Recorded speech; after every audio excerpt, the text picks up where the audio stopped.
The internet and social media have forever changed our world of relationships. The good news is that we can much more easily keep in touch with people around the world and make some new friends.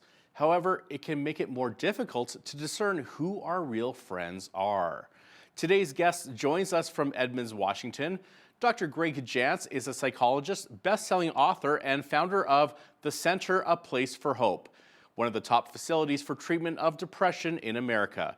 His latest book is Here Today, Ghosted Tomorrow, When Someone Disappears from Your Life. Dr. Jantz, great to have you back on Bridge City News. Good to be with you today, and I didn't ghost you. I know it's a funny word, but it's something probably everybody's experienced.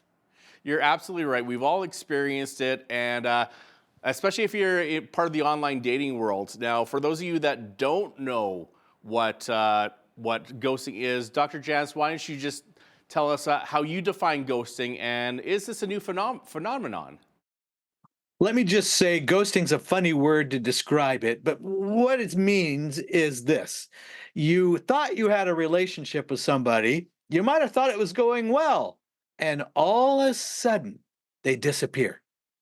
They don't respond, you reach out to them, and you feel betrayal. You feel rejected.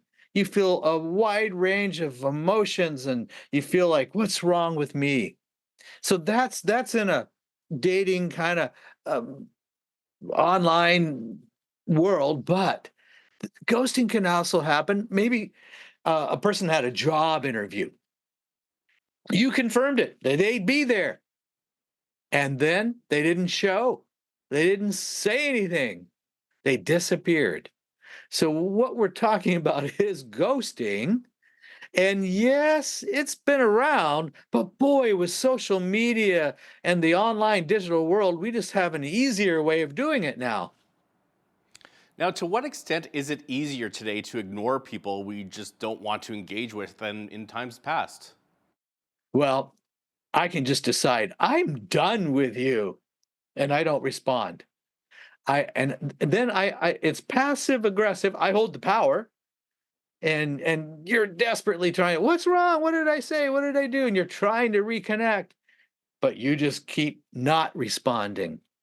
And too often, where our younger generation, this has been a way of maybe handling a relationship you don't want anymore. The relationship is nearly disposable, and we haven't learned how to um, create uh, a way to solve problems, to actually have a conversation with someone. It's just easier to ghost them, disappear. Okay, so how does the rejection from ghosting affect a person's self-esteem? Yes, ghosting will affect you. First of all, as a mental health professional and as a counselor, seeing what this has done to people, you're going to feel that betrayal can really feel deep, and the effects can be. I feel like, what's wrong with me? Did I say something wrong? Did do I deserve this? And so you can easily move into kind of a victim role, and also very you can be very angry, you become embittered, you go, I'll never have another relationship, and you can start doing to other people what was done to you. And so be careful about recreating patterns. Somewhere along the line, we've got to intervene and say, I have to forgive this person. That was about them, not about me. I'm going to release them because otherwise I keep carrying around all that pain and it affects all my future relationships. So I have a question for you because I've been on some dating apps and I've been ghosted before. And you're right. I do start to question myself. What was it? Something I said? Was it something that I did? But I've also been the one that's done some ghosting. I have to admit, and usually it's because I don't think the conversation is going anywhere, or I have like maybe like a few conversations going, and I see potential in others. Tell me, Dr. Jazz, is there a specific gender that has a higher chance of doing the ghosting? Because as we know in online dating, like women tend to receive a higher volume of messaging than men would.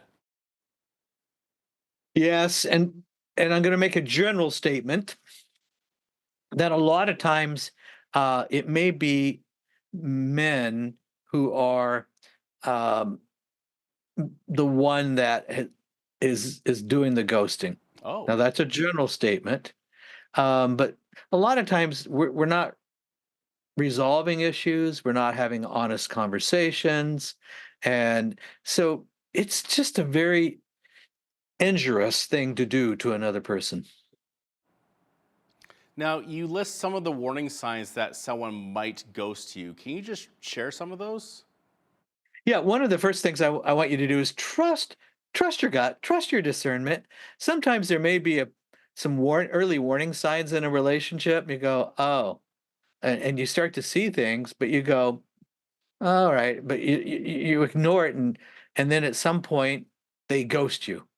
But you probably had some warning signs, maybe how they treated you, how they maybe were late, how they didn't respect your time, maybe the things that they said. Maybe they're talking a lot about a previous relationship. That could be a warning sign. So I'm going to say, listen with your heart to any potential warning signs. A person that has a lot of anger, constant irritation, and maybe even some rage. You go, you know what? No, they could be a likely candidate in their anger to just ghost, because ghosting, it really is about power and control. So just be aware. The biggest thing is this relationship being built on trust? And is it a mutual trust? And I sense and I feel that. Or am I allowing things to slide? And so when I'm ghosted, it may not be a huge surprise, Now, you refer to ghosting as a cowardly act. Why is that?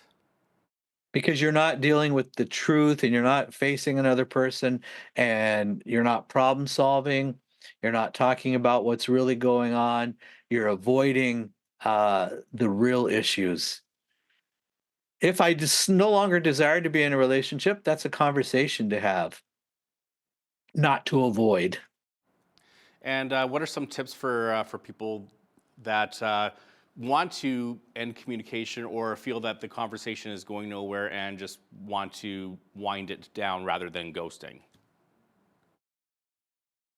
One of the we're gonna wind it down. One of the things is to have that conversation.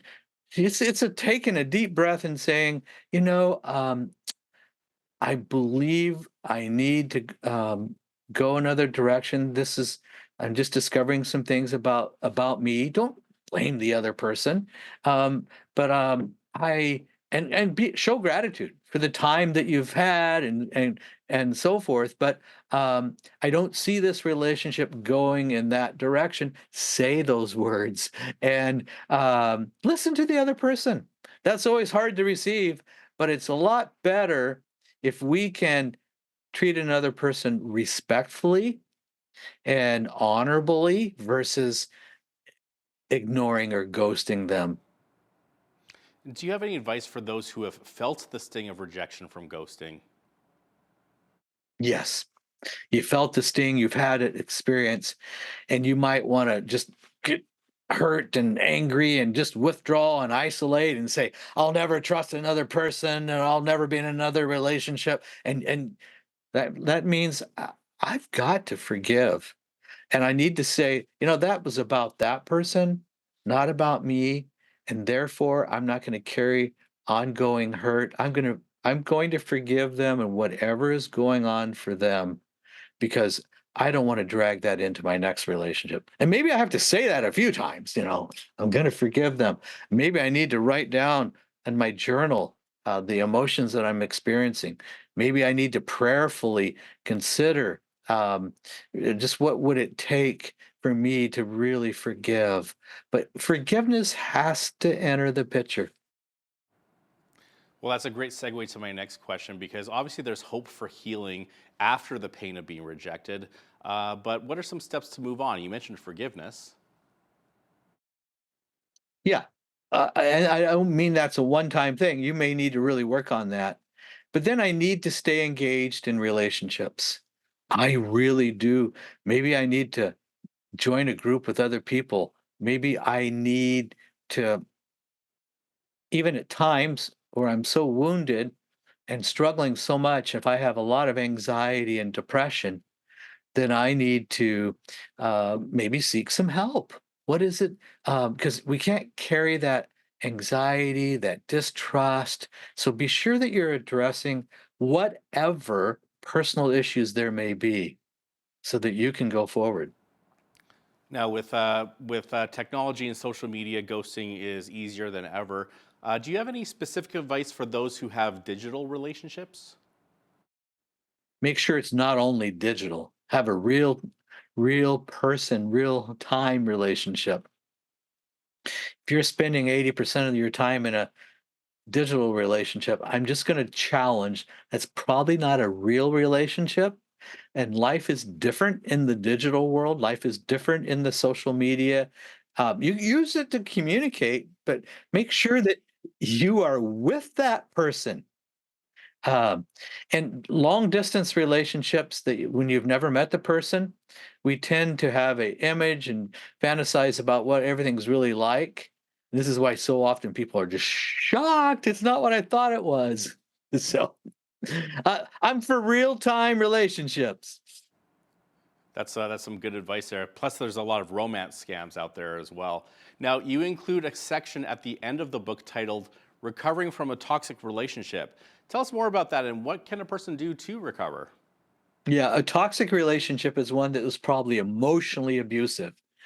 So, emotionally abusive is maybe there was passive aggressive behavior, maybe there were a lot of put downs, maybe there was constant irritability or anger, or maybe you were in an anxious relationship where you're always worried about how they were going to respond. Are they happy with you? So, recovery from a toxic relationship means I need to be able to identify what is a healthy relationship? How do I build healthy intimacy? Sometimes we want to be in a relationship and we excuse certain things and we think being in an anxious relationship is normal. And I'm just going to challenge to say, no, let's learn about what is a healthy relationship and let's begin to work on ourselves being healthy. Make sure that I'm not bringing anger, fear, guilt, and shame into a new relationship. Now, there are some that justify ghosting as appropriate because the person that they're communicating with or their partner is being what they consider toxic. Maybe they're a narcissist or they're displaying some sociopathic behaviors. So, are there times, perhaps maybe in a codependent relationship, where ghosting is actually appropriate? Well, you're going to say what you're going to do. So you're going to say, um, "This isn't working out for me," and you're going to. So I want you to know, so it's not a surprise. I'm not going to be engaging or responding to any future text or communication. I just want you to know that. Say what you're going to do, and then stay with it. And what do you mean by digital distance makes ghosting an ever present option? Because there is I'm not looking at you as a human being. I'm not seeing your reaction. And if it's digital, I can really be kind of powerful. I hold the power if I'm controlling if I'm going to respond to you or not. So it just makes it a lot easier. If you have to see that person real time every day, that's going to be a little harder. But if I can write you off in the digital world and there's distance, it's like, well, it doesn't matter. Dr. Gregg Jantz is the author of Here Today, Ghosted Tomorrow When Someone Disappears from Your Life. Greg, thanks so much for being with us today. Good to be with you today.